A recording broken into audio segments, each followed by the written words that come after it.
Dan ya it's work gitu ya. Dalam waktu yang singkat, 10 bulan kerja, gaji saya naik 100% saat itu.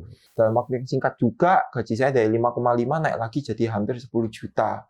Awal mula seperti apa struggle-nya? Dan saat itulah papa saya tervonis ternyata ada kanker. Gitu, dimana awal mulanya adalah sakit lambung. Dimana hidupnya saya itu adalah hidup yang hanya happy-happy, kumpul sama teman. Tapi kalau kamu hutang budi, sampai mati kamu nggak bisa bayar. Jadi kata mama, sebaiknya saya membayar hutang uang ini. Daripada saya mati, saya membawa hutang budi. Gitu loh. Hutang budi nggak bisa dibayar. Kalau hutang uang, saya bisa cari uang, saya bayar. Loyalitas tanpa batas itu yang saya lakukan. Ya, yang lainnya pulang, saya kerja. Dan ketika Tuhan punya rencana atas hidup saya harus menjalankan hidup ini dengan benar-benar, dengan sungguh-sungguh. Halo, ketemu lagi di channel Ceritakan, tempatnya orang-orang berbagi cerita unik, kisah hidupnya.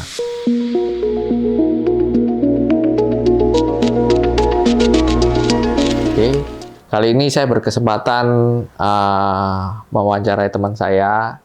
Kebetulan ini teman lama saya juga, saya udah kenal Edi ini udah dari cukup lama ya. Jadi saya juga mengikuti perjalanan dia mulai dari dulu zaman kerja sales ya, sampai kemudian dia sekarang saya lihat ini cukup berhasil menjadi agen asuransi juga dan cukup punya cerita-cerita unik apa segala macam.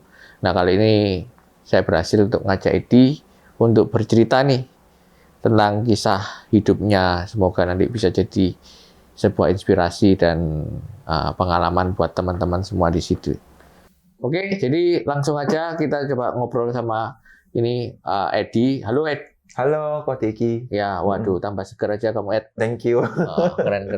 Nah ini Ed, ini kan di channel Ceritakan ini kamu kan mulai dari awal mula dulu kerja dari keluarga yang pas-pasan ya. Kemudian juga tak lihat sekarang kamu udah bisa beli rumah sendiri, beli mobil sendiri, peningkatanmu cukup luar biasa. Nah, di sini kita mungkin Edi bisa nih cerita-cerita awal mula seperti apa struggle-nya, mungkin punya pengalaman hidup yang seperti apa yang bisa jadi pembelajaran buat teman-teman di sana. Oke. Thank you ya aku Deki. Sebelumnya sudah ngajak Edi untuk sharing. Puji Tuhan banget ya teman-teman ya. Apa yang saya dapatkan saat ini itu hanyalah berkat titipan dari Tuhan Yang Maha Esa. Nah, tapi semuanya tidak dengan mudah saya dapatkan sih kok. Jadi awal mulanya itu pastinya juga penuh perjuangan ya. Apalagi kalau dulu mengingat masa kecil saya benar-benar gak nyangka sih saya bisa hidup di posisi yang seperti saat ini sekarang. Gitu. Jadi kalau dulu kecil kok, dulu sih memang saat kecil itu hidup saya cukup enak kok. Oh ya? Ya, cukup enak kok. Berarti sempat posisi kaya gitu? Sempat posisi kaya. Jadi papa saya sempat punya pabrik furniture. Memang bukan skala yang besar banget sih, home industry. Cuma itu cukup untuk menghidupi saya dan 5 saudara saya, terus mama dan papa ini juga menghidupi adik-adiknya. Berarti 6 bersaudara ya? Iya, sama betul. Kamu 6 ya? 6. Jadi dan adik-adiknya papa ya, jadi paman saya ya kok. Jadi papa punya pabrik itu, dari hasil pabrik itu bisa menghidupi 2 keluarga tambahan, yaitu keluarga adiknya sendiri. Oke. Iya. Dan di masa kecil saya paling ingat kalau Lebaran itu saya sangat happy. Karena pasti papa ngajak adik-adiknya itu pergi liburan rame-rame. Jadi saya sama sepupu saya semuanya itu pergi rame-rame. Wah, gitu. Keren. Iya. Jadi dari atas ke bawah ini udah biasa, itu sangat-sangat nggak mudah itu ya? Iya, betul. Ya, banyak yang mengira ya, oh mungkin Edi dari dulunya sudah kaya, makanya sekarang sudah enak kaya gitu ya, tinggal kaya keturunan gitu ya. Tapi honestly teman-teman nggak seperti itu juga. Jadi papa saya ini di usianya yang kurang lebih saya kalau nggak salah ingat 52, saat itu saya masih SMP kelas 1, papa saya kena vonis kanker gitu ya. Kanker apa ya? Kankernya ini saya nggak lupa ya. Bukan kantong kering kan? Bukan, beda ya. Jadi kankernya itu antara kanker pankreas atau kanker hati. Jadi awal mula vonisnya itu ketahuan dari sakit lambung yang berkelanjutan. Nah, jadi kalau teman-teman mungkin masih ingat merek Waisan cap obat lambung obat puyer bintang 7. Nah, papa saya itu langganan minum itu. Itu obat kanker memang? Bukan, itu obat mah. Oh, obat mah. Obat mah. Oke, Nah, oke. jadi pada satu hari, papa saya bangun pagi, mama saya nyiapin sarapan. Terus habis itu papa saya makan. Nah, sambil makan, papa saya itu kok mukanya pucet, bajunya itu gobios, penuh keringat gitu ya. Jadi kalau gobios itu bahasa Jawa ya teman-teman, artinya kayak mandi keringat gitu ya. Mama saya sampai bingung loh, cuacanya nggak panas, sepoi-sepoi, kamu kok keringatan? Nah, papa saya saat itu mengatakan, iya, mahku kumat gitu ya. Mungkin bagi seorang pebisnis itu hal yang biasa ya, bisa mah karena stres, atau mah karena pekerjaan yang sangat sibuk gitu ya, mah itu kadang biasa. Nah, pada saat itu kita sekeluarga menganggap mah itu mungkin biasa gitu ya. Nah, tapi pada saat itu papa saya agak aneh gitu ya teman-teman. Jadi papa saya minum obat waisan, setelah minum obat waisan, papa saya sembahyang. Jadi saya masih Buddha Konghucu ya teman-teman. Nah, jadi sembahyang ya, pai-pai. Nah, habis sembahyang selesai, papa saya itu tambah putih, jadi pucat gitu ya, pucat. Sembahyang ini minta kesembuhan gitu tak? Sembahyang rutinitas. Oh, rutinitas. Ya, Oke. rutinitas. Jadi setiap pagi sebelum berangkat kerja pai-pai gitu. Nah, jadi pai-pai, habis pai-pai mau berangkat kerja, bajunya tetap basah, padahal sudah minum waisan. Dan mama saya bilang, loh kok kamu gak baik ya kelihatannya ya kondisinya, apa istirahat dulu hari ini, biar pabrikmu dijaga sama adikmu aja. Jadi adiknya papa saya itu juga incas dalam perusahaan. Jadi kayak sharing saham lah. Betul, jadi modal dari papa, tenaga juga dari papa, adiknya papa bagi tenaga tapi dikasih saham. Oke. Ya, gitulah. Jadi orang zaman dulu itu sangat cinta saudara ya, dan saya ya. betul. Dan sampai zaman sekarang pasti iyalah ya cinta saudara ya. Nah, terus habis itu habis papa saya istirahat, gak berapa lama tetap seperti itu, kondisi tidak baik.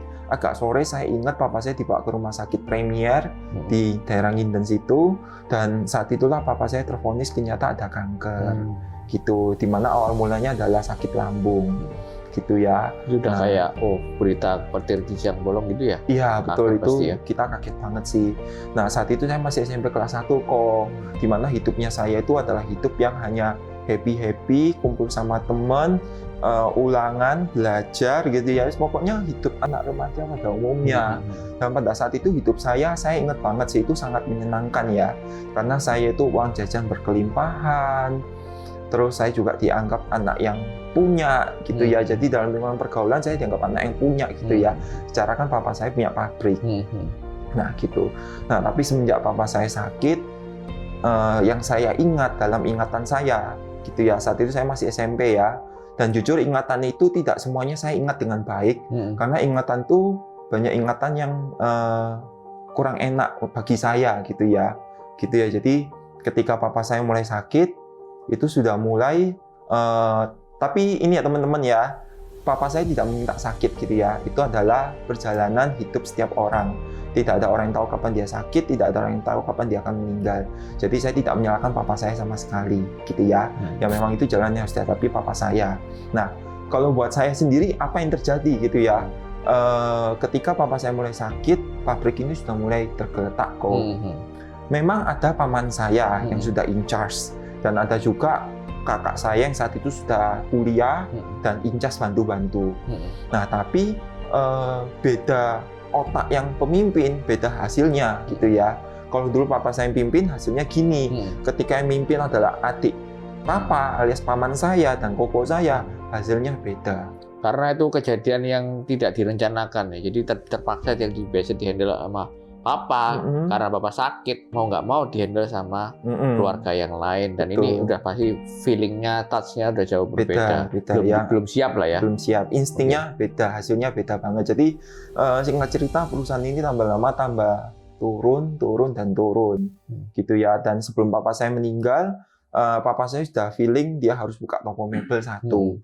Jadi saya buka toko mebel, di mana kita sewa satu ruko, kita ambil barang seperti meja, kursi, spring bed gitu ya, guling, kita ambil barang-barang itu dan kita ambil jual gitu ya. Nah, jadi papa saya sempat merasa nih mungkin pabriknya nggak akan bertahan, jadi dia buka toko ini sambil masih dalam fase perawatan ya, seperti itu. Nah, akhirnya singkat cerita papa saya meninggal Ya meninggal dalam waktu pengobatan hampir 2 tahun. Nah, pengobatannya itu cukup lama ya teman-teman ya. Seingat saya itu papa saya itu sampai ke Singapura, ke Malaysia, bahkan sampai ke Cina beberapa bulan. Itu biaya sendiri? Biaya sendiri semua. Itu udah nguras uang banyak juga ya? Iya.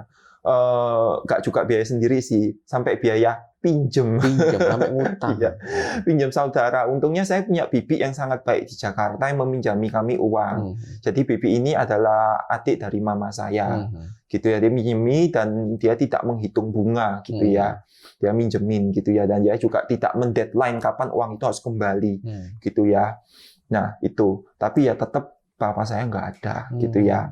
Karena saya yakin lah teman-teman, kita semua di sini punya satu papa, kita punya satu mama, dan kita punya satu koko, adik, atau siapapun saudara kita. Dan intinya kita punya orang yang kita cintai. Dan saya yakin kalau sudah bicara cinta, ada kata-kata love is blind. Berapapun, apapun akan kalian korbankan untuk orang yang kalian cintai. Nah itu yang terjadi untuk keluarga saya. Kami berjuang mati-matian untuk papa kami, dan meskipun akhirnya kenyata, Tuhan memiliki rencana yang jauh lebih baik untuk papa saya. Dan ya udah kami jalanin aja gitu ya. Nah, sepeninggalan papa saya, kondisi saya secara mentalitas anak remaja ya saat itu ya, saya cukup terpukul sih teman-teman. Bisa kalian bayangkan ya, dari anak yang pulang pergi itu naik pakai mobil ada sopir, sekarang naik bemo gitu ya. Rumah saya di Rungkut, sekolah saya di Santo Yusuf Tropodo. Saya jalan kaki ke depan rumah, biasanya ada sopir yang jemput dari depan pagar. Sekarang saya harus jalan kaki, baru dijemput sopir di pinggir jalan, alias naik mikrolet. Itu waktu kelas berapa tuh, Ed? SMP kelas 3, sudah ya? Seperti itu. Oh enggak, SMP kelas 1. Semenjak papa sakit, saya sudah mulai berhemat. Gitu ya, saya naik bemo, terus habis itu, bemo itu pun tidak menurunkan saya di depan sekolah persis, teman-teman. Saya harus jalan lagi kurang lebih mungkin berapa kilometer ya, saya nggak tahu kilometer. Yang pasti kurang lebih itu setengah jam perjalanan jalan kaki setiap hari. Masuk setengah jam, keluarnya lagi pulang setengah jam. Gitu ya, setiap hari itu saya lalui gitu, teman-teman ya. Nah, itu saat itu apa yang kamu rasa? Pasti juga apa ya, kayak juga malunya juga ya kan? Ya. Kan dulu kan biasa dilihat teman-teman naik mobil, kok sekarang itu gimana Ed waktu apa yang kamu rasakan saat itu? Nah itu dia, itu adalah titik-titik di mana mentalitas saya jatuh ya teman-teman ya. Saya dari anak yang punya banyak teman, saya akhirnya mulai minder-minder sendiri karena teman-teman saya itu sudah mulai kayak agak menghina saya gitu ya. Misalnya, jalan kaki ya. Pasti jadi bahan ya. Iya, jadi bahan bercandaan gitu. Betul ya. Kadang mungkin ada yang hanya bercanda biasa, tapi sayanya sendiri yang sudah overthinking. Gitu efeknya loh. Berbeda pasti. Efeknya berbeda gitu ya. Apalagi itu di masa saya ini puber, gitu kan, anak-anak SMP gitu kan mulai puber gitu ya. Akhirnya saya melalui masa puber saya ini benar-benar gimana ya teman-teman ya. Ya benar-benar saya struggling banget ya. Gitu, saya nggak tahu pada saat itu jati diri saya seperti apa gitu ya. Saya dihina gitu ya, bahkan saya mulai dijadikan bahan bully gitu ya, bahkan saya mulai kayak kehilangan teman di sana gitu ya. Itu yang saya rasakan gitu ya. Nah gitu, itu di SMP gitu ya, dan itu semua belum selesai kok. Itu sampai SMA saya juga seperti itu. SMA saya pindah sekolah, saya juga tetap naik bemo. Ternyata saya juga tetap mengalami hal yang kurang lebih tetap sama. Dibully gitu? Iya, tetap dibully. Dibulinya itu mungkin kurang lebih karena ini ya kok, karena saya sendiri yang terlalu negatif to myself gitu loh. Akhirnya jadi responsif juga. Jadi akhirnya attracting orang-orangnya untuk wah ini kayak jadi dibuat bahan-bahan menarik ini kayak gitu ya mungkin ya. Iya betul. Jadi kalau misalnya kayak ada orang, mereka berdua, bertiga, berempat lagi ketawa. Mereka ketawa terus saya lewat dan tiba-tiba mereka melirik saya sudah menganggap mereka ini ngomongin saya. Dan saya takut. Ketika saya takut, mereka ketawa lihat saya cepet-cepet buang muka, lihat lantai dan saya lewat. Nah itu kan membuat mereka, ini ngapain ya kok lihat lantai gitu ya. Nah gitu, jadi pernah kayak ada guyonan masa kecil yang saya ingat, Edi, ya apa, kamu lihat lantai hari ini seharian sudah dapat uang berapa rupiah. Jadi maksudnya kamu liatin lantai itu cari uang jatuh tak? Saya digituin. Padahal bukan teman-teman, karena saya takut kalau saya lihat mukanya orang itu akan ngebully saya, menghina saya lagi gitu loh. Saya menghindari hal-hal seperti itu. Jadi saya bahkan lebih memilih kalau dulu orang-orang itu misalnya, habis ujian kita nongkrong yuk, makan es, nonton bioskop, ke mall dan sebagainya. Saya enggak, saya memilih saya lebih baik cepat pulang.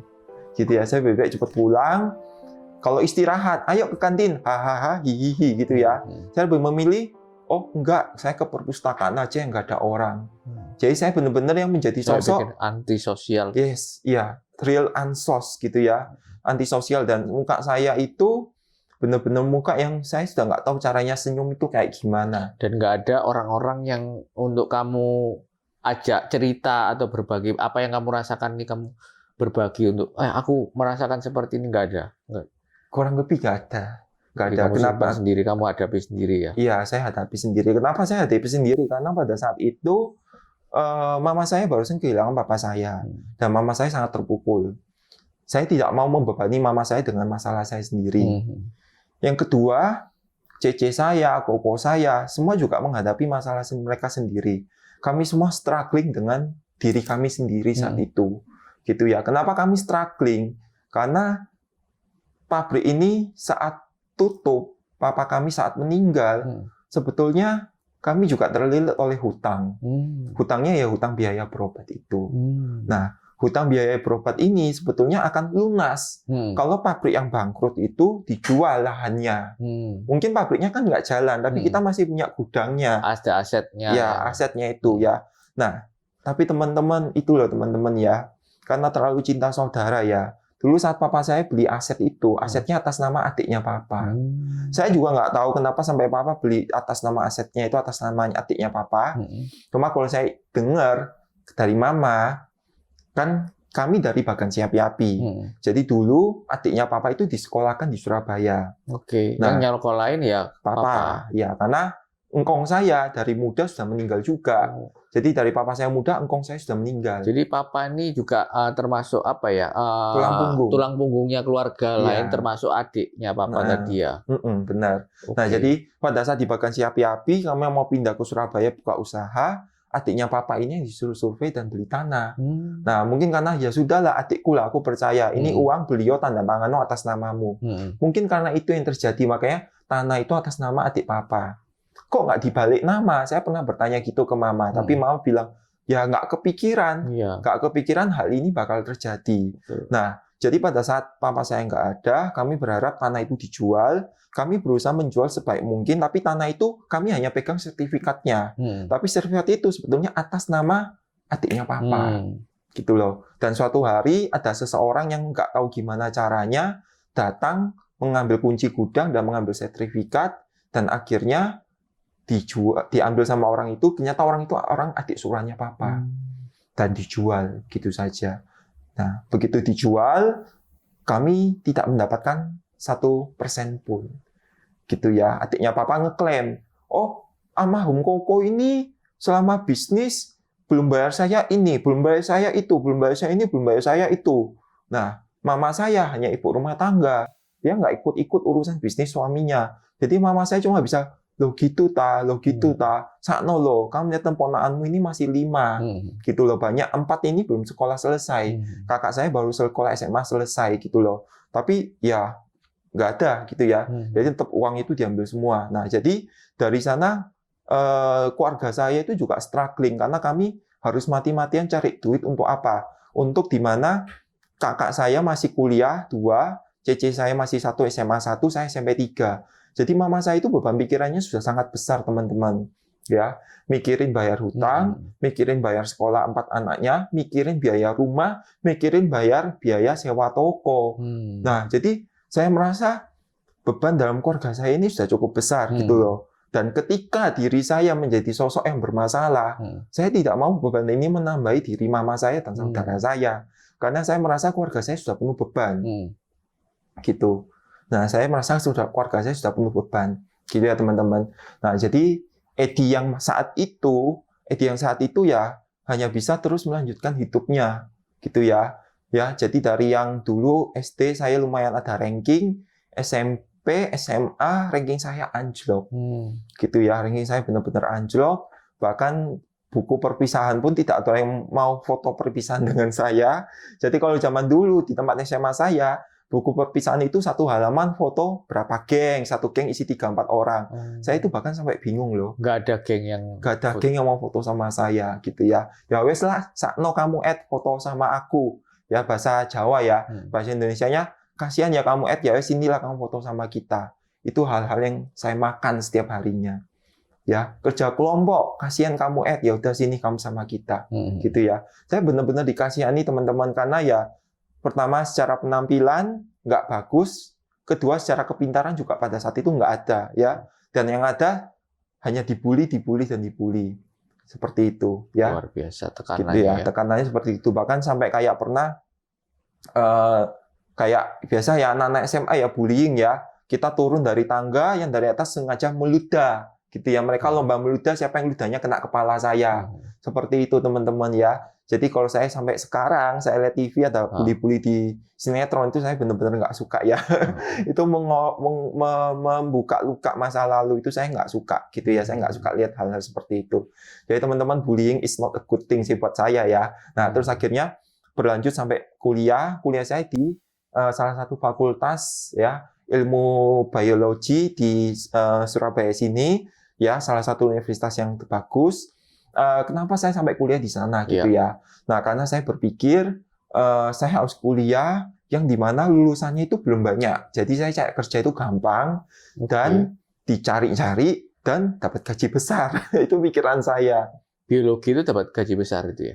Karena pada saat itu katanya dia ngeklaim, universitasnya ngeklaim ini fakultas baru di Surabaya itu belum banyak, di Indonesia itu cuma ada sedikit, lulusannya masih sedikit. Nah, saya berpikir, wow, kalau saya ikut sini nih, nanti saya bisa dicari-cari sama perusahaan-perusahaan, gaji saya bisa tinggi. Simpel ya teman-teman ya, saya berpikir saat itu kalau orang punya uang itu orang itu akan sangat dipandang. Kenapa saya berpikir seperti itu? Iya teman-teman, karena saya melihat sendiri, papa saya punya uang, saya dipandang sebagai seorang anak, saya dipandang sebagai seorang teman. Ketika papa saya nggak ada, mama saya pun nggak dianggap sama adik-adiknya papa. Ya, jadi yang tadi saya cerita ya di awal-awal, teman-teman masih ingat nggak? Kalau Lebaran saya happy karena kita liburan sekeluarga besar. Begitu papa saya nggak ada tuh yang ngajak keluarga kami liburan. Keluarga kami dilupakan, gitu ya. Seperti itu teman. Iya. Ya, jadi itu yang saya rasakan. Saya merasa bahwa money is everything ya in this world ya teman-teman ya. Gak ada uang, kamu nggak punya nilai. Kamu siapa? Gitu ya, nggak ada uang. Gak ada uang pun kamu nggak dianggap teman. Gitu ya, makanya ketika saya tumbuh besar, saya sudah mulai mengerti makna uang itu dalam hidup seperti apa. Karena saya mengalami hal itu sendiri. Nah, akhirnya saya kuliah. Sorry, bentar. Oh ya. Tadi ada saat masa sekolah kamu struggle nih, apa segala macam. Terus kemudian kok akhirnya bisa kuliah itu biayanya gimana itu? Nah, kuliah kan. Nah, karena gini, mama saya ini prinsipnya gini. Kalau anak laki itu harus kuliah. Karena kalau nggak kuliah, nanti mau kerja apa? Gitu. Kok nggak ngelanjutin buka toko aja? Karena kata mama saya, toko saya itu lama-lama tambah kalah saingan. Sama distributor besar di sepanjang jalan toko saya itu. Nah, jadi uangnya dari mana? Uangnya itu ya dari mama itu nabung. Gitu, mama mengorbankan semuanya. Setahun beli baju baru cuma 1-2 biji. Kita liburan, lebaran ya, paling banter cuma makan di food court gitu ya. Paling banter itu maksudnya paling enak gitu loh. Kita libur lebaran itu makan di food court. Kita nggak masuk kayak ke Hanamasa, Solaria, bagi kami itu sudah mewah. Makan itu makan di food court gitu loh. Ya, everyday mama masak, buka toko sambil masak, makan sendiri, makan seadanya. Seperti itu kok, gitu ya. Nah, terus selain berhemat gitu ya, mama saya juga bilang ke saya, mama nggak ngerti bisa ngasih kamu uang kuliah sampai semester berapa. Jadi kamu harus cepat lulus. Saya ketakutan teman-teman. Saya ketakutan sudah kuliah, nanggung-nanggung kalau putus, mama saya ngumpulin uang susah payah dan saya nggak jadi orang, nggak jadi S1 gitu loh. Bebannya di situ. Akhirnya saya mulai mencari beasiswa. Gitu ya teman-teman ya. Saya mencari beasiswa, ternyata ada beasiswa orang tidak mampu. Gitu. Ya, ada beasiswa orang tidak mampu. Di saat saya kuliah, kakak-kakak saya ini sudah mulai kerja, teman-teman. Tapi kerjanya mereka itu ya gajinya gaji pas-pasan ya, masih sebagai staff semua ya teman-teman ya. Dimana gajinya mereka itu ya untuk kehidupan mereka kelak ya. Banyak yang kerjanya juga belum stabil. Nah, jadi saya berusaha mencari beasiswa orang tidak mampu. Gitu ya. Beasiswa orang tidak mampu itu didiskon 50%. Oke, jadi biayanya berapa, diskonnya 50%. Betul. Tapi nyari beasiswa itu juga gak gampang ya kok. Karena nyari beasiswa itu, saya juga ingat ya teman-teman, saya pernah nangis ya. Nangisnya gara-gara gini. Untuk mendapatkan beasiswa ini, saya harus dapat surat keterangan tidak mampu dari RT dan RW. Suatu hari, saya berjalan ke Pak RT, meminta surat keterangan tidak mampu. Pak RT saat itu bukakan pintu, dan sambil nulis surat itu, dia ngomong, ya mungkin bisa dibilang, saya nggak tahu ya apa dia lagi in a bad mood atau gimana dia bilang. Saya nggak tahu ya, ini jandanya bener janda miskin atau gimana. Kalau kamu bohong, urusan kamu sama Tuhan ya. Ngakunya janda miskin, tapi kok di depan parkir mobil ada 3. Nah, dia ngomong seperti itu. Dan dia sambil ngomel-ngomel. Ini RT-nya? Pak RT-nya, dia ngomong seperti itu. Nah, mobil ada 3, itu adalah 2 ya. 2 itu mobil dinas. Ya, kakak saya kan kerja jadi sales, jadi mobil dinas bawa pulang. 1 lagi itu adalah mobil di toko, gitu ya. Jadi mobil di toko, gitu ya. Dan mobil itu pun sudah mobil yang tua, yang suka mogok. Jadi bener-bener sering-sering kita cuma pajang, nggak kita pakai, gitu loh. Nah, dia itu mengatakan hal seperti itu tuh membuat saya sedih, gitu ya. Sedihnya saya adalah apa? Saya paling tidak tahan kalau sampai mama saya itu dihina-hina, gitu ya. Karena mama saya ini sudah cukup merasakan hinaan pertama dari sebagai kakak ipar yang paling tua. Dia tidak dihormati oleh adik-adiknya di saat papa saya meninggal, ya. Terus mama saya juga mendapatkan beberapa hinaan dari orang yang meminjamkan uang ke dia di saat mama saya lagi jatuh, gitu ya. Jadi teman-teman, please ya teman-teman ya, kalau kalian memang minjemin uang orang, pinjamkan dengan ikhlas dan tidak perlu menghina sama sekali. Kalau nggak ikhlas, mendingan nggak usah minjemin daripada menghina. Karena itu akibatnya niat baik kalian malah menyebabkan retaknya suatu hubungan suatu saat nanti. Dan bisa jadi nanti akhirnya ya kita pun juga yang niat baik seringkali kita berujung kecewa, akhirnya kita pun jadi sakit hati juga kan? Iya, betul. Jadi sama-sama impact-nya ke dua sisi. Iya, gitu. Kedua sisi. Jadi kalau minjemin ya harus ikhlas gitu ya, dan minjemin semampunya. Jangan dipaksa terus akhirnya malah gak ikhlas dan mulutnya kasar gitu ya. Nah, gitu. Tapi akhirnya itu ya. Jadi ketika mama saya hina seperti itu, saya sedih lagi ya teman-teman ya. Gitu ya. Jadi meskipun diri saya ini sudah penuh dengan masalah, tapi saya tetap tidak mau mama saya itu hidup dengan masalah gitu loh. Nah, gitu itu saya ingat banget ya. Jadi makanya mungkin karena dengan kekuatan seperti itu ya teman-teman ya, saya kuliah, saya bisa lulus 3,5 tahun. Gitu. Wow, pakai beasiswa tadi? Iya, pakai beasiswa. Saya lulus 3,5 tahun dan saya lulus cum laude di fakultas tersebut gitu ya. IP berapa itu? 3,51 kalau nggak salah. Wow, keren. Ya, 3,51 ya. Tips saya untuk bisa lulus cum laude itu adalah saya suka jadi panitia wisuda. Jadi dengan menjadi panitia wisuda, saya melihat orang-orang itu wisuda dan melihat orang-orang yang cum laude diwisudakan terlebih dahulu, rasanya itu kayak privilege. Dan saya merasa, wow itu keren ya, saya pingin, kurang lebih kayak Jadi gitu. kamu termotivasi Iya, betul. Terus termotivasi, akhirnya kamu juga memang belajar lebih giat. Iya, betul. Dan setiap kali kalau saya capek atau apa, saya ingat mama saya itu yang sudah berjuang susah payah, gitu ya. Mama saya itu, semenjak papa saya nggak ada, setiap pagi itu bangun pagi-pagi jam 5, cuci baju, nyapu-nyapu apa segala macam, terus berangkat buka toko jam 9, tutup toko lagi jam 9 malam. Gitu ya. Dan seringkali untuk menghemat uang, kadang mama saya itu jalan kaki dari rumah di Rungkut Mapan Timur ke Rungkut Kidul. Ya, itu kalau jalan kaki setengah jam. Ya, dan seringkali juga demi menghemat uang, pulangnya malam-malam jam 9 juga jalan kaki. Seperti itu. Itu kehidupan yang kami lalui teman-teman. Dari saya SMP kelas 3, dan agak mulai lega itu saat saya semester 3. Karena di saat saya semester 3, kenapa saya bilang lega? Karena akhirnya hutang saya terhadap adiknya mama itu lunas. Gitu. Saya ingat benar karena saya yang setiap bulan disuruh mencet transfer. Gitu ya. Kita mencetin transfer sedikit-sedikit, nyicil utang itu setiap bulan dicicil. Bahkan setelah lunas pun mama saya orang berprinsip, kita bilang, uang ini harusnya kalau kamu kembangkan, kamu itu punya keuntungan. Kita bayar kamu lisik juga ya, meskipun lisiknya nggak banyak, tapi izinkan kita juga bayar lisik sedikit dicicil. Sampai tetap mau bayar bunganya ya? Iya, padahal adiknya mama nggak ngitung bunga ya. Nggak minta bunga. Nggak. Jadi adiknya mama itu, mamanya. Iya, adiknya mama ini nggak ngitung bunga dan nggak memberikan deadline, kamu harus bayar kapan? Enggak, karena mereka ya berkelimpahan sudah hidupnya. Tapi mama saya selalu bilang, jadi orang itu kalau punya hutang uang dibayar, gitu ya. Yang bisa dibayar harus kamu bayar, gitu ya.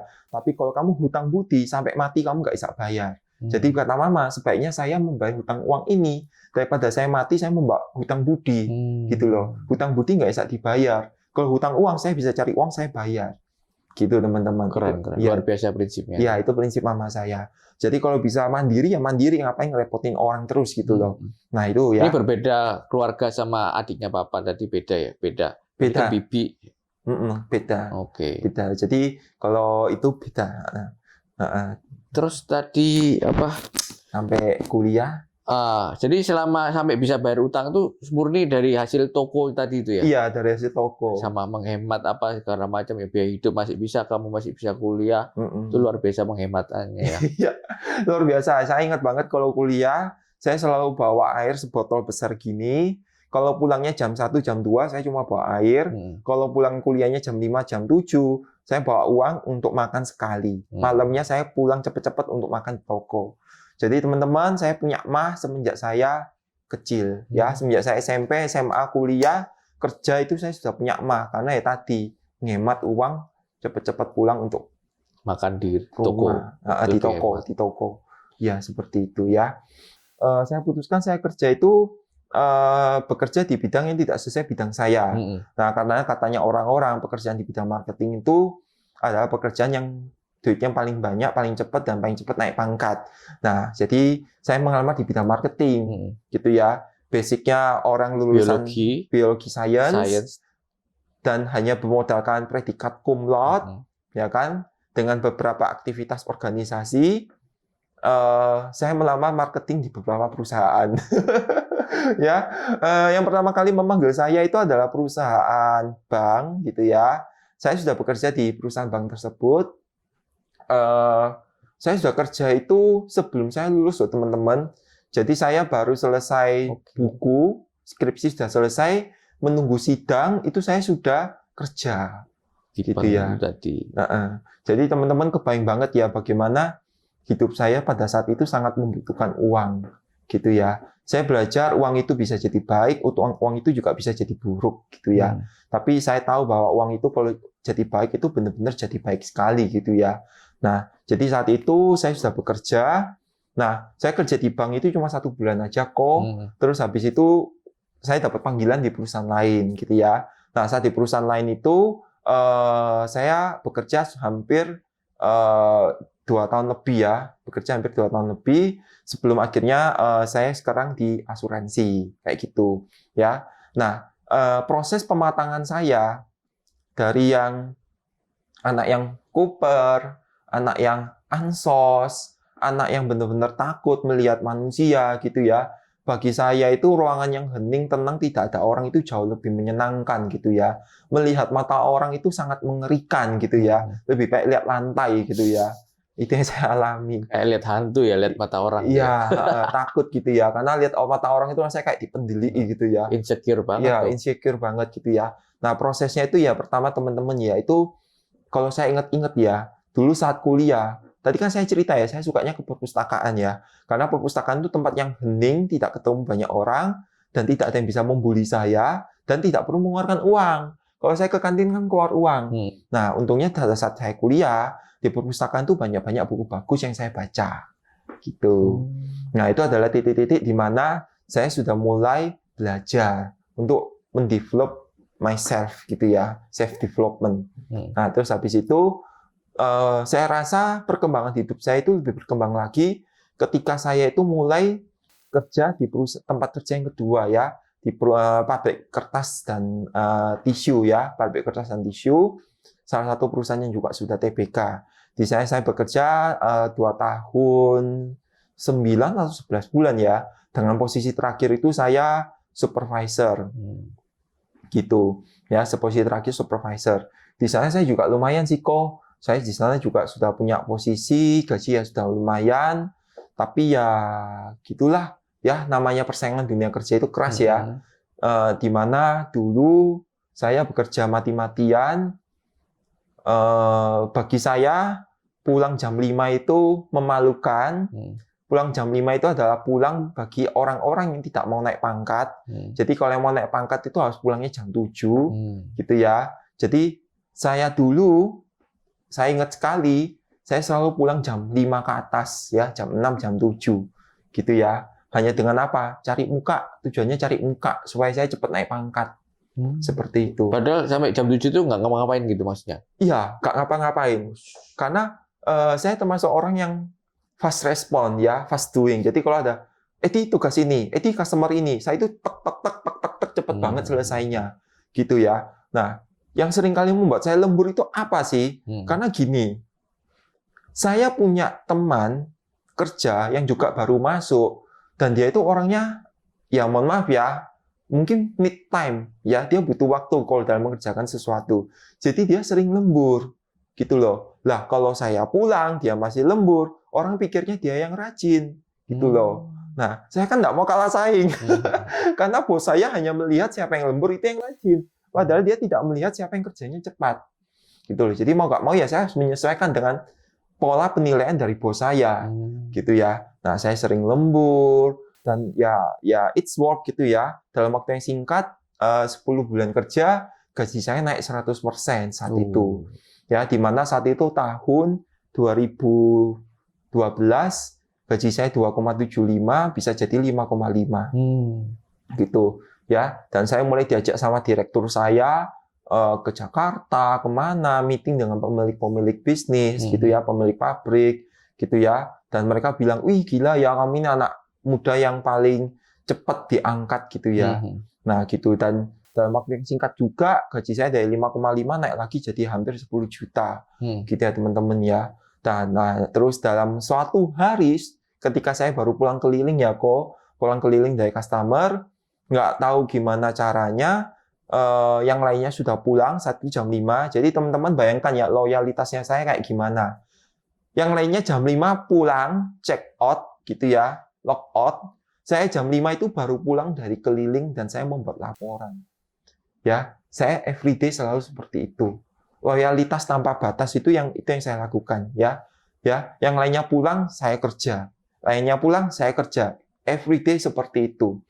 Suatu hari ketika saya pulang dari keliling, ya kan, semuanya sudah pulang, suasana sepi, tiba-tiba saya dipanggil oleh beberapa atasan saya. Jadi sudah tradisi ya, atasan-atasan di sana itu pulangnya malam-malam semua. Saya dipanggil, dan tanpa alasan jelas, saya dikata-katai saya ini pengkhianat perusahaan. Saya akan dipindahkan ke divisi yang dimana saya lebih tidak bisa kontak dengan customer. Karena saya dianggap saya anak muda yang mudah dipengaruhi. Ya. Nah, tapi lucunya saya dipindah ke divisi yang memegang peranan yang lebih penting dengan posisi yang juga tidak kalah penting, bukan staff. Ya kan? Dan saat itu saya mengatakan, kalau memang saya nggak dipercaya, pecat saja saya. Ngapain saya dipindah, dan saya dipindah ke posisi yang bahkan jauh lebih memegang rahasia perusahaan. Nah, akhirnya pada saat itu, direktur mengatakan hal yang berbeda. Enggak, Ed, sebetulnya kamu bukan membocorkan rahasia perusahaan.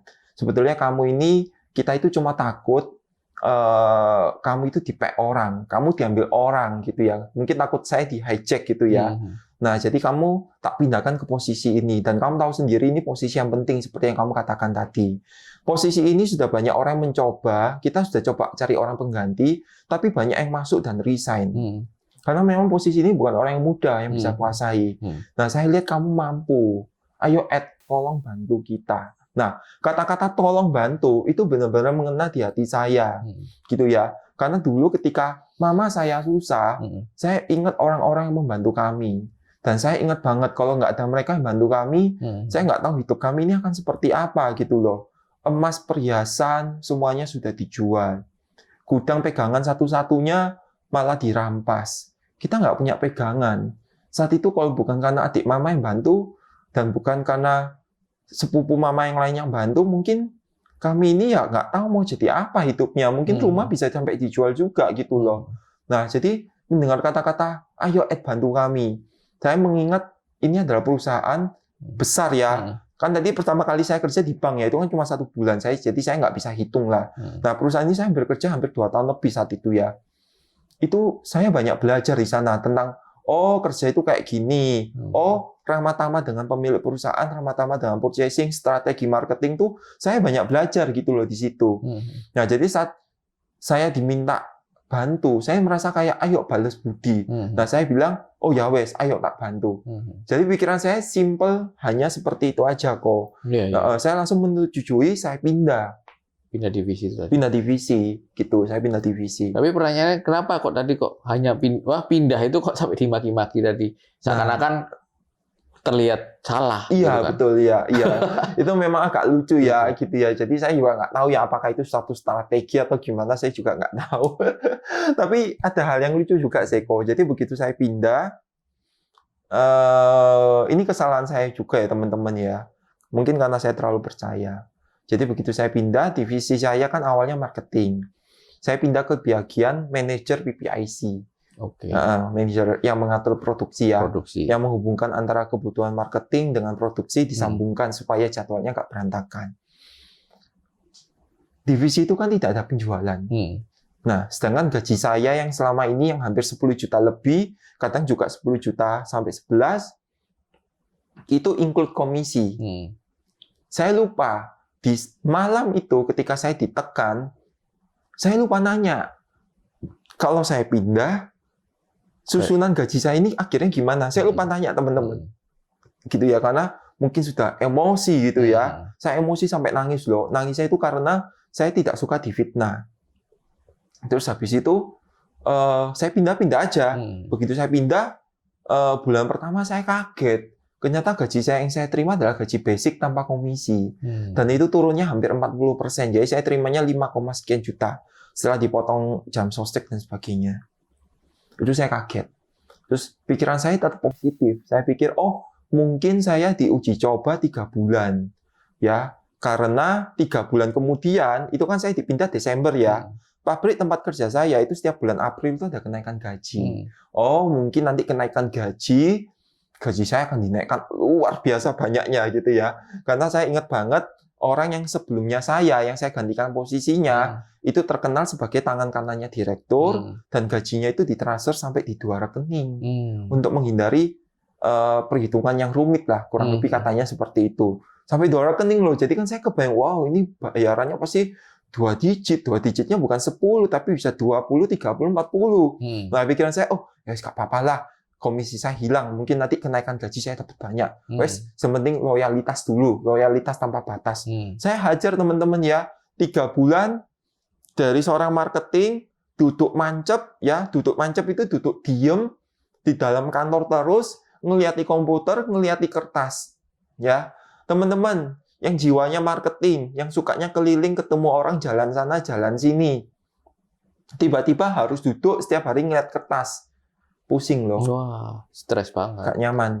Gak nyaman itu gak nyaman banget ya, gak nyaman banget. Nah itu terus akhirnya selanjutnya yang terjadi adalah ya wes saya jalani, pulang pun sampai larut malam karena itu bidang baru, belajar PPIC, seluruh produk yang ada di perusahaan tersebut itu nggak gampang, gitu ya. Saya megang divisi kertas, tisu enggak, tisu cuma 2 mesin, kertas di sana itu mesinnya 7 mesin, teman-teman. Saya ngatur produksi 7 mesin, gitu ya.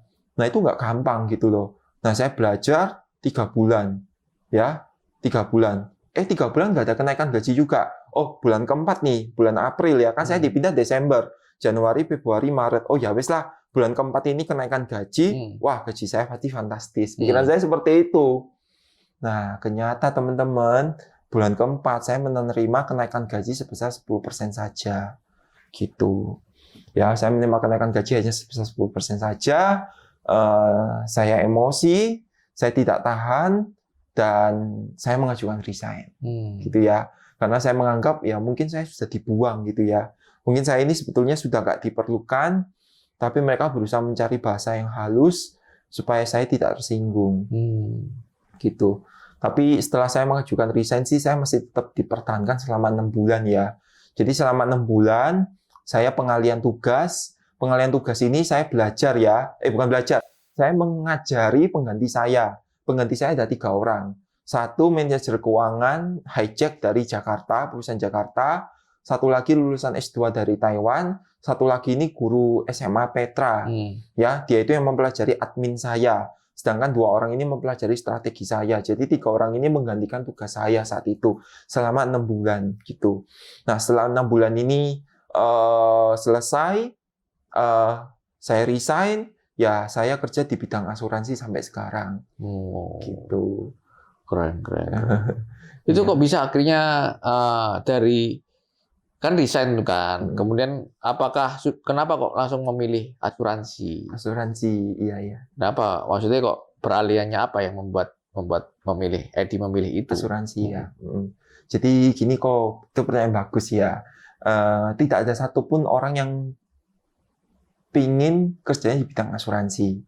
Gak ada satupun kuliahnya bidang asuransi. Bahkan saya pun sendiri kalau punya teman atau relasi gitu ya yang udah kerjanya asuransi ataupun MLM ya biasanya kan gitu, itu sedikit memang sudah sedikit kayak kita pasang sedikit tembok ya. Iya betul. Udah, waduh, hati-hati nih, jangan-jangan di prospek nih. Iya gitu. Itu biasa. Benar-benar challenging kan posisi itu. Nah jadi teman-teman mungkin saya akan cerita awalnya dulu aja ya. Awal mulai saya mengenal asuransi. Jadi teman-teman, papa saya kan tadi meninggal tanpa asuransi. Semua biaya kesehatan kami bayar sendiri. Dan zaman dulu tidak ada Kitabisa. Ya kalau zaman sekarang kan ada kitabisa.com. Kalau nggak mampu pakai kitabisa.com atau apapun lah aplikasi sejenisnya yang menggalang donasi, kita bisa berobat dan mendapatkan donasi dari seluruh orang di Indonesia atau orang dimanapun yang mau bersumbangsi. Kalau zaman dulu nggak ada. Ya, jadi thanks to teknologi ya teman-teman ya. Zaman dulu nggak ada. Ya, jadi kami habiskan semua harta kami gitu ya. Nah, di saat saya sudah bekerja tadi itu ya perusahaan pabrik kertas dan tisu itu. Direkturnya itu tanya saya, Edi, saya lihat kamu ini kok rajin. Anak saya itu loh, Edi, saya itu sudah kasih semuanya, kasih ini, kasih itu. Tapi saya kok melihat dia itu kayak kurang greget ya, santai gitu loh. Coba anak saya kayak kamu, mungkin saya ini lebih bahagia hidupnya. Dia bilang kayak gitu. Ya saya bahagia sih, dianggap berguna, maksudnya dianggap sebagai anak muda yang dinamis gitu ya, yang berjuang gitu ya. Terus dia bilang, boleh tahu nggak masa lalu kamu? Ya saya cerita dong masa lalu saya. Terus habis itu dia bilang gini, papa kamu nggak pakai asuransi. Terus saya bilang, loh asuransi itu apa? Asuransi itu penipuan, saya bilang gitu. Loh kok bisa penipuan? Kenapa kamu bilang asuransi itu penipuan? Karena almarhum papa saya ada 1 polis asuransi jiwa. Pada saat itu papa saya kan pengusaha. Papa saya ngambil hutang dari bank. Nah, bank ini menjual asuransi juga. Jadi ketika hutang usaha cair, sales asuransi banknya datang. Papa saya sungkan akhirnya ikut kecil-kecilan. Jadi nggak besar ya teman-teman, asal-asal ikut aja. Toh ya cuma karena sungkan. Begitu papa saya meninggal, mama saya tanda tangan penerima waris. Ternyata di bawah form penerima waris dikasih karbon.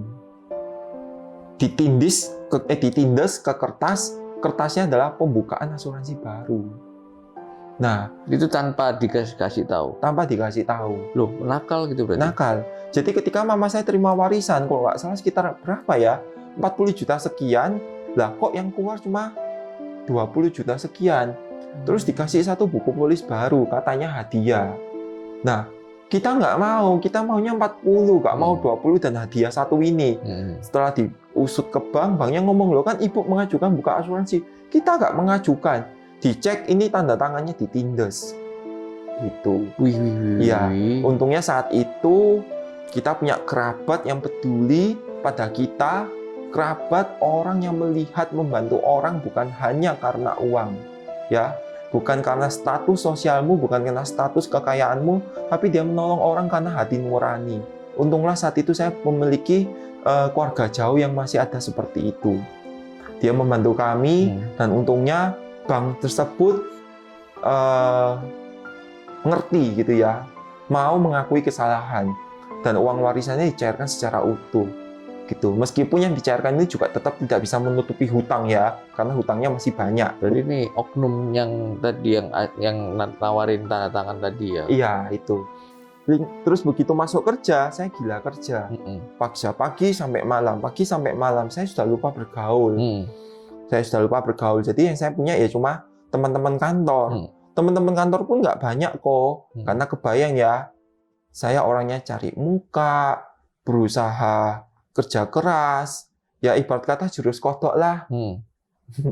Jilat atasan, senggol kanan, senggol kiri, injak-injak bawahan supaya saya cepat naik pangkat gitu. Itu ya. kamu lakukan ya? Itu aku lakukan. Gila. Jadi saya cukup dibenci. Iya, saya cukup dibenci di kantor saya dulu ya. Saya cukup dibenci gitu ya teman-teman. Ya kalau diingat-ingat ya jahat banget sih saya dulu tuh ya. Karena kamu tidak menganggap itu pertemanan itu ya. Enggak, Pokoknya itu gini yang kamu lihat yang keuntungan yang buat bisa bikin kamu naik gitu. Karena di balik itu ternyata tuntutan kamu, beban kamu juga banyak kan, kamu udah ngalami semua kan. Benar. Terus habis itu ya akhirnya ya singkat cerita saya berhasil menemukan satu agent gitu ya. Nah, agent saya itu sudah umur ya hampir pas itu sudah 40 tahun lebih. Kamu nemu agent itu artinya kamu mau ikut asuransi? Iya, saya nyari agent. Kamu nyari asuransi? Gitu. Oke. Saya nyari asuransi. Terus habis itu saya ketemu agent saya ini. Agent saya ini pun saya dikenalin dari anak buah saya. Anak buah yang baru masuk yang bisa saya tindas. Seperti itu. Saya tindas dia ya. Jadi saya bilang, kamu carikan saya agent yang benar. Bukan yang tukang tipu, bukan yang hilang-hilang. Gitu ya. Karena kan dia takut. Nanti kalau dia carikan yang salah, 3 bulan kemudian dia dipecat. Dia sangat takut sama saya. Nah, dia carikan agent kenalannya dia yang dikenal dengan baik. Singkat cerita, agent ini saya tanya-tanyai, oke Kak, pertemuan pertama, pertemuan kedua saya closing, saya jadi nasabah. Pertemuan ketiga, agent ini bertanya tentang masa lalu saya. Terus agent ini memberikan suatu pertanyaan kepada saya. Jadi, keluarga kamu ini sudah pada pakai asuransi belum? Saya bilang belum. Terus, oh jadi kamu kok bisa tiba-tiba cari asuransi? Ya karena saya sudah menganalisa dan saya pikir ya saya memang butuh. Nah, terus agent ini ngomong, kalau ada agent yang mau proses keluarga kamu gampang nggak? Menurutku nggak gampang, karena keluarga aku masih ada trauma sama asuransi. Nek kamu yang ngomong gampang nggak? Ya gampang. Kamu jadi agent yuk. Kamu omongin keluarga kamu. Supaya keluarga kamu ini punya asuransi. Kamu nggak sayang-sayang dah. Nek sampai ada apa-apa, dan semua hasil kerja kerasnya itu hilang loh. Sayang-sayang loh keluargamu. Tapi pikir, iya ada benernya juga ya. Nah, tapi di samping itu ya teman-teman, tadi kan saya ingat, dunia asuransi ini dunia yang agak abu-abu. Ya, abu-abunya apa? Kita nggak pernah tahu agent kita ini benar atau enggak. Gitu ya, stay lama atau enggak. Gitu loh. Saya juga ada kekhawatiran sama agent saya. Saya masih umur 20, dia sudah 40 lebih. Kalau dia nggak ada duluan, ya secara matematika ya, kan yang sudah berusia lebih cepat nggak ada duluan. Meskipun bukan jaminan ya, usia muda juga bisa ada yang meninggal duluan ya. Nah, tapi saya ketakutan juga gitu loh teman-teman. Nah, akhirnya saya putuskan saat itu ya, dia ngajak saya jadi agent. Dengan iming-iming komisi dan sebagainya. Saya nggak lihat komisi, karena pada saat itu karir saya sedang meningkat. Gaji saya sedang naik 100% terus gitu ya. Setiap tahun naik 100%. Tapi pikiran saya cuma satu.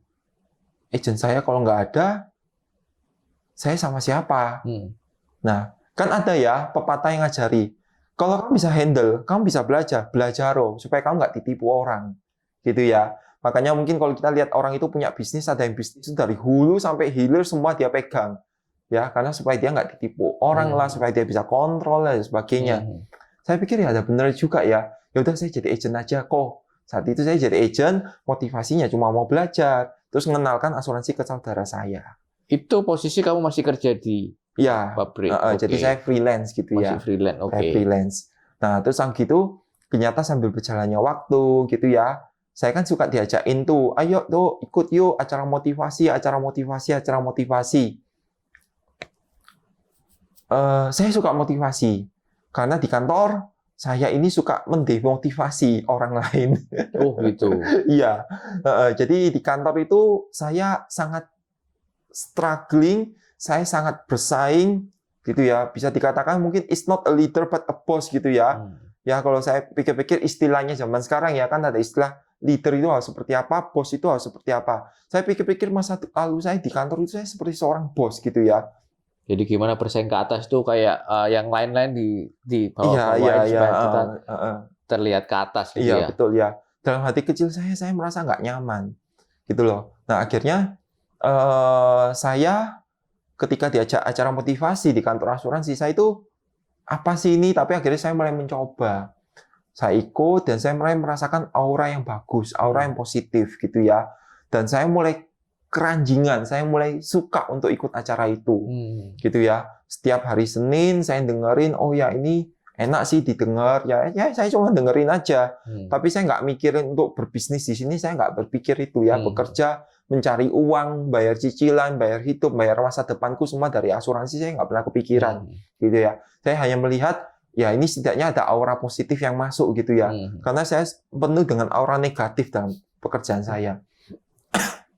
Terus habis itu berjalannya waktu ya akhirnya kan saya resign itu ya, saya resign. Nah ketika itu saya sudah mulai bingung mau cari kerja apa. Nah keluarga saya kalau lagi kumpul kan kakak Koko Cece saya juga karyawan. Setiap kali kumpul selalu mengeluh, entah ya atasan, entah ya sesama karyawan dan sebagainya. Saya pikir kalau saya pindah kerja ke tempat lain, ya dilema saya kurang lebih ya gitu-gitu aja gitu ya. Maka saya harus punya kerjaan lain dong yang jangan jadi karyawan, jadi bos. Wah, saya punya modal nggak ya? Ada sih, tapi mepet. Dan saya nggak sanggup kalau saya harus terkena risiko dan modal saya hilang. Kenapa saya nggak nyoba kerja asuransi? Gitu loh. Nah, akhirnya saya mulai menekuni asuransi sebelum saya resign. Jadi ketika saya sudah mengajukan surat resign, saya mulai fokus kerja di asuransi.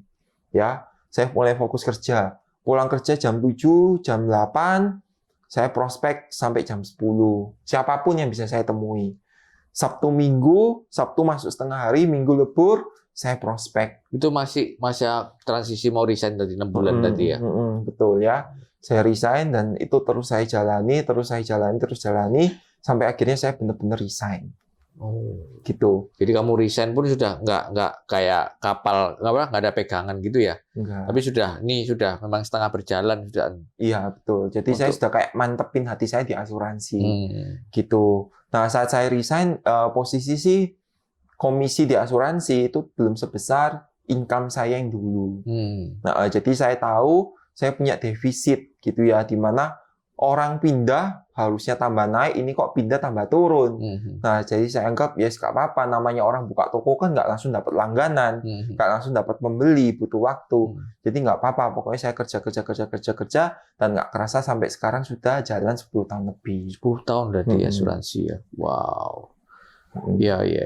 Jadi untuk kayak apa yang kamu rasakan waktu awal tuh stigmanya asuransi itu sudah jauh berbeda ya, karena apa yang bikin kamu akhirnya nyaman di asuransi ini terus bertahan sampai sekarang?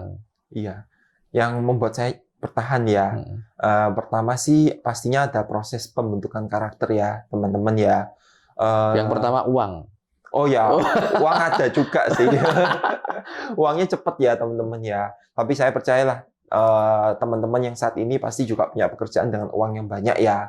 Uang bisa dicari dimanapun. Cuman yang di sini saya suka sih pembentukan karakternya ya teman-teman ya. Di sini saya belajar membebaskan diri saya untuk bisa lebih baik. Saya belajar untuk melepaskan perasaan kepahitan di masa lalu, gitu ya. Karena di asuransi ini banyak sekali training-training psikologi yang harus saya jalani. Banyak sekali pelatihan leadership yang saya harus pelajari supaya saya bisa menjadi leader yang baik untuk tim saya. Nah, bagaimana bisa saya membimbing tim saya kalau saya sendiri masih menyimpan kepahitan dalam diri saya? Jadi pembentukan karakternya itu luar biasa. Saya merasa saya benar-benar digembleng gitu ya. Seakan-akan ini adalah jalannya Tuhan untuk menggembleng saya itu dengan penuh gitu ya. Ketika dimana saya merasa benar tapi saya disalahkan dan saya tetap harus mengikuti, ya udah kamu salah padahal saya merasa benar gitu ya. Dan ya tetap saya harus ngomong iya maaf ya saya salah. Itu hal-hal yang saya jalani teman-teman ya. Dimana enggak aku ini benar dan pihak sana mengatakan oh kamu itu salah dan kita harus mengatakan ya udah maaf ya saya salah. Meskipun dalam hati kita merasa loh aku ini benar tapi kok aku disalah-salahkan. Dan saya harus tetap menjalani itu ya, menjalani proses di mana kamu disalah-salahkan dan kamu meminta maaf dan kamu harus membenarkan apa yang seharusnya bukan porsi dari kamu untuk membenarkan. Gitu ya. Saya benar-benar merasa ini adalah proses pendewasaan karakter yang tidak ada habisnya. Gitu. Ya, itu untuk karakter saya sendiri ya, teman-teman. Dan yang kedua, dalam pekerjaan itu pun saya merasa ada suatu penghargaan gitu ya. Ada penghargaan. Kalau dulu saya kerja pulang lembur jam 7, jam 8. Nggak pernah tuh direktur saya bilang, thank you ya Edi, kamu sudah lembur. Thank you ya Edi, setahun ini kerja kamu dan divisimu membuat perusahaan bisa punya omset sekian ini. Thank you sumbangsimu dan waktu yang kamu habiskan untuk perusahaan. Nggak ada kata-kata seperti itu. Ya. Yang ada kalau perusahaan ngajak makan malah kita harus makasih karena sudah diajak makan gitu ya. Nah nggak ada seperti itu. Tapi di sini saya merasa benar-benar happy ketika nasabah saya ada klaim. Nasabah saya itu benar-benar memberikan penghargaan untuk saya. Thank you ya Edi ya. Gila gak kebayang ya kalau saya keluar uang segini, saya bayar pakai apa gitu ya. Dan kadang saya melihat keluarga-keluarga yang klaim ya teman-teman ya. Kadang saya seperti melihat masa lalu saya gitu ya.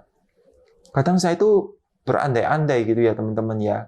Kalau andaikan ada agen asuransi yang bisa ngotot ngomong ke papa saya untuk supaya dia punya asuransi. Saya melihat mungkin keluarga saya nggak akan mengalami hidup yang susah seperti itu. Jadi ketika saya mencairkan klaim dan saya melihat ada orang-orang yang terbantu, saya melihat ada anaknya yang masih kecil lagi, saya seperti melihat itu saya dulu. Ya. Nyo, Dek, gitu ya. Untung ya, gitu ya. Dalam hati ya, kamu nggak perlu jalani hidup yang saya jalani dulu. Untung papa kamu sudah punya asuransi. Gitu. Ya. Itu adalah perasaan-perasaan yang terpuaskan gitu ya. Mungkin kita tahu ya pencipta bola lampu Isaac Newton gitu ya. Namanya terkenal di mana-mana Isaac Newton. Kalau nggak ada dia nggak ada lampu gelap. Mungkin ada penyanyi terkenal Celine Dion yang lagunya dikenal di mana-mana. Gitu ya. Nah, ya, saya bukan seseorang dengan kecerdasan yang luar biasa. Saya juga bukan penyanyi yang memiliki suara yang luar biasa. Jadi saya merasa at least dari pekerjaan saya saat ini, saya setidaknya bisa dikenang gitu ya oleh setiap nasabah saya. Gitu ya. Untung loh, Dek, dulu papamu ini melok asuransi di Edi. Ketika papamu meninggal, kena COVID, varian Delta, papamu meninggal di perjalanan mencari kamar di rumah sakit, mama ini masuk ICU, rekening bankmu diblokir sama orang bank, meskipun papamu itu rekening banknya prioritas. Dan akhirnya giro-giro supplier, customer macet, KPR rumah, KPM usaha macet. Untung loh Dek, Nyo, saat itu agennya papamu, si Edi ini, nyarirkan uang warisan sekian ratus juta. Ya, at least saya merasa hidup saya ada nilainya. Bermanfaat. Dan berdampak buat orang lain. Betul. Jadi kerasa ada value-nya lah ya. Ya, saya merasakan saya ingin hidup saya ada value-nya. Saya mungkin bukan orang kaya yang bisa membuat suatu super blok yang luar biasa dan memberikan kedamaian sejahteraan untuk orang yang bekerja ataupun pengunjung yang masuk gitu ya. Ya, tapi at least dengan usaha saya di perusahaan asuransi ini banyak hidup-hidup yang bisa terselamatkan gitu ya. Gitu loh. Lewat pekerjaan yang saya lalui ini. Gitu ya. Dan di samping itu ya tentunya uang itu ada, jalan-jalan itu ada. Tapi ya bagi saya sih uang, jalan-jalan itu semua orang bisa cari ya. Dan saya rasa orang yang jauh kaya di atas saya itu banyak banget gitu ya. Pekerjaan yang kerja cuma sebentar sudah kaya itu banyak banget ya. Nggak perlu kerja agent asuransi itu kerja yang kayanya banyak itu banyak gitu loh ya. Ya, saya open kok gitu ya. Kalau ada orang yang mengatakan kerja emang kaya cuma dari asuransi tak Edi? Enggak, saya bilang gitu ya. Kamu mau kaya dari bisnis itu jauh lebih cepat, saya bilang gitu. Tapi kalau buat saya kerja asuransi itu value untuk saya ya seperti itu. Ketika saya prospek calon nasabah saya melihat istrinya, saya melihat anaknya, saya seperti melihat dulu saya, gitu ya. Saya melihat dulu saya, gitu ya. Dan at least satu generasi, satu kehidupan dari manusia yang lain tercover lewat insurance ini. Dan saya mau menjadi seorang agent insurance yang tidak menjadi kenangan asuransi yang buruk untuk orang lain. Jadi saya ingin kasih tahu nih asuransi itu kayak gini, asuransi itu kayak gini. Nggak kayak mama saya yang dulu ditipu gitu ya. Nggak pakai nipu, nggak pakai maksa, ya kan? Iya, betul. Jadi saya mau asuransi itu bukan dunia yang abu-abu untuk orang-orang yang memang seharusnya membutuhkannya. Itulah teman-teman ya value-value dari pekerjaan yang saya pegang saat ini. Kalau uang ya dibilang yang lebih cepat itu ya banyak ya. Yang bisa memberikan kekayaan lebih banyak itu banyak. Yang memberikan kompensasi hadiah lebih banyak itu juga banyak. Lebih baik juga banyak. Tapi ya value yang saya rasakan benar-benar saya rasakan ya itu ya. Gitu dimana saya merasakan ya at least hidup saya ini impact-nya itu ada gitu loh. Gitu ya. Keren. Luar biasa. Ya.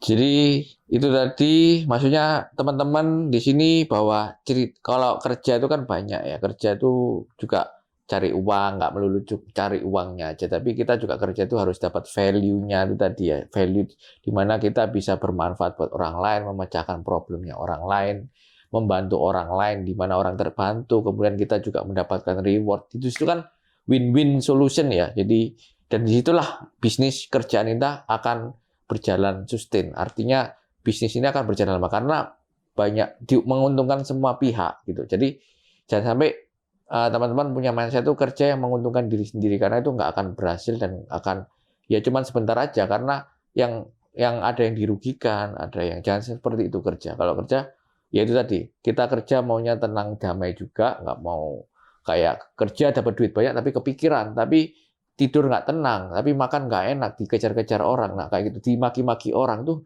itu stresnya tuh, aduh, nggak bisa pakai uang lah ya, kayak gitu ya. Meskipun uang banyak, tapi aduh khawatir terus buat apa gitu. Jadi dan Edi ini tak lihat perjalanan hidupnya tadi itu benar-benar berhubungan lah ya, relate ya. Maksudnya kamu dikasih cobaan, kasih yang dari awalnya sangat-sangat related sama kerjaanmu sekarang. Kalau aku bilang, ya memang ini satu kayak garis jalan yang sudah kelihatannya ada yang ngatur gitu nggak sih? Kayak, oh kamu dikasih seperti ini, kemudian akhirnya kamu jadi seperti ini gitu kan? Apa yang kejadian masa lalumu tuh sampai sekarang itu kan jadi sebuah kayak berhubungan erat gitu loh ya kan? Kamu yang dulu pernah jadi korban itu, tapi sekarang kamu bekerja untuk menyelamatkan itu gitu. Jadi benar-benar mengena banget di kehidupannya Edi. Iya, sepertinya ya. Jadi iya. Mungkin juga jalannya ya. Coba kalau Edi nggak mengalami seperti itu ya bisa jadi nasibnya juga berbeda gitu kan. Iya, benar.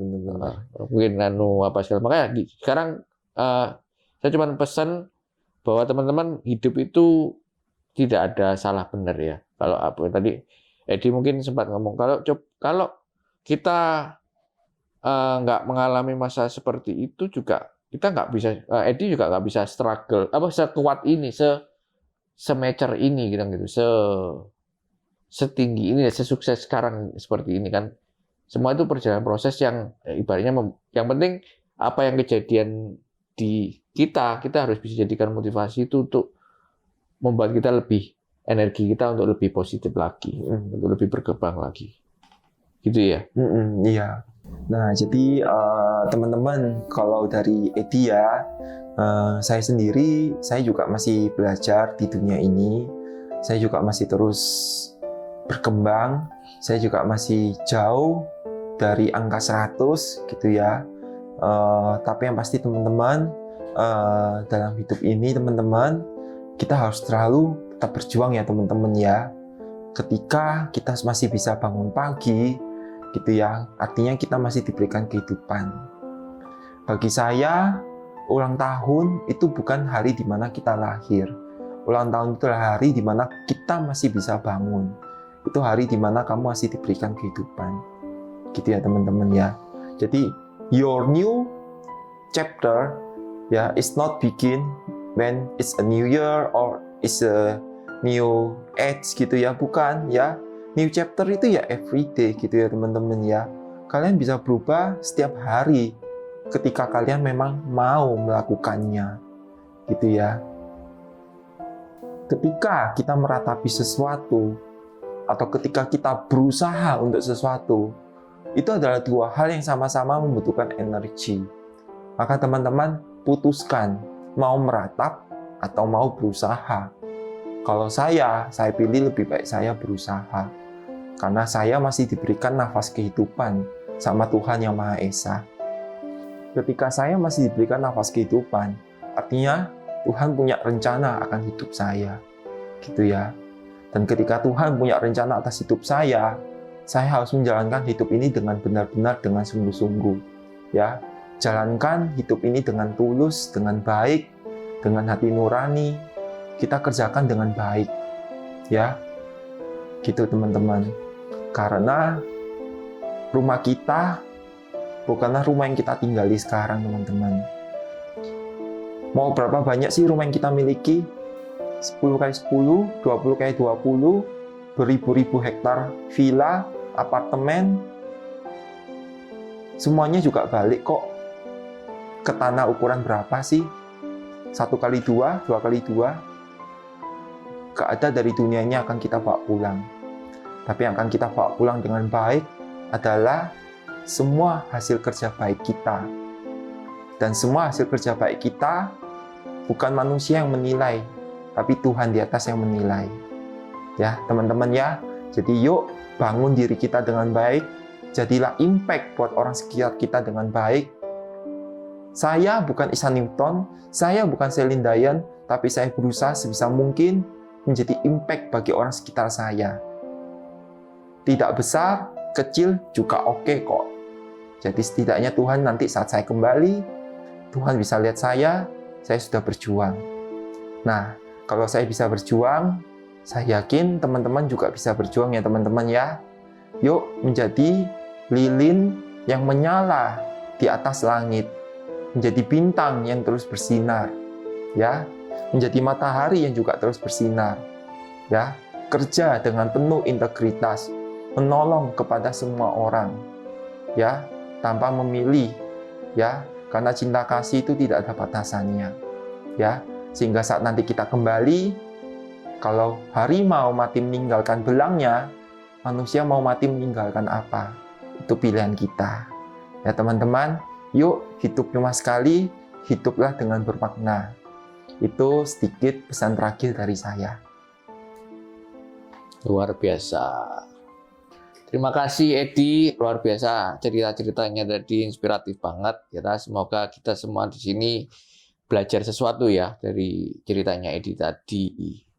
Itu tadi teman-teman, semoga bisa mendapatkan maknanya ya dari ceritanya. Jadi ceritanya setiap orang ini pasti punya cerita struggle-nya, uniknya apa segala macam, dan kita harap dari sebuah cerita ini bisa membuat teman-teman tergerak juga, bisa membuat teman-teman lebih mendapatkan sesuatu impact yang kayaknya teman-teman nggak perlu mengulangi kesalahan-kesalahan yang sudah terjadi di sini. Teman-teman bisa terus kembangin, oh ya ceritanya seperti ini. Nah itulah di sini konten channel Ceritakan akan menampung ceritanya, cerita-cerita unik setiap orang ini akan jadikan kita pembelajaran untuk masa depan generasi yang lebih baik. Oke, stay tune terus di channel kita.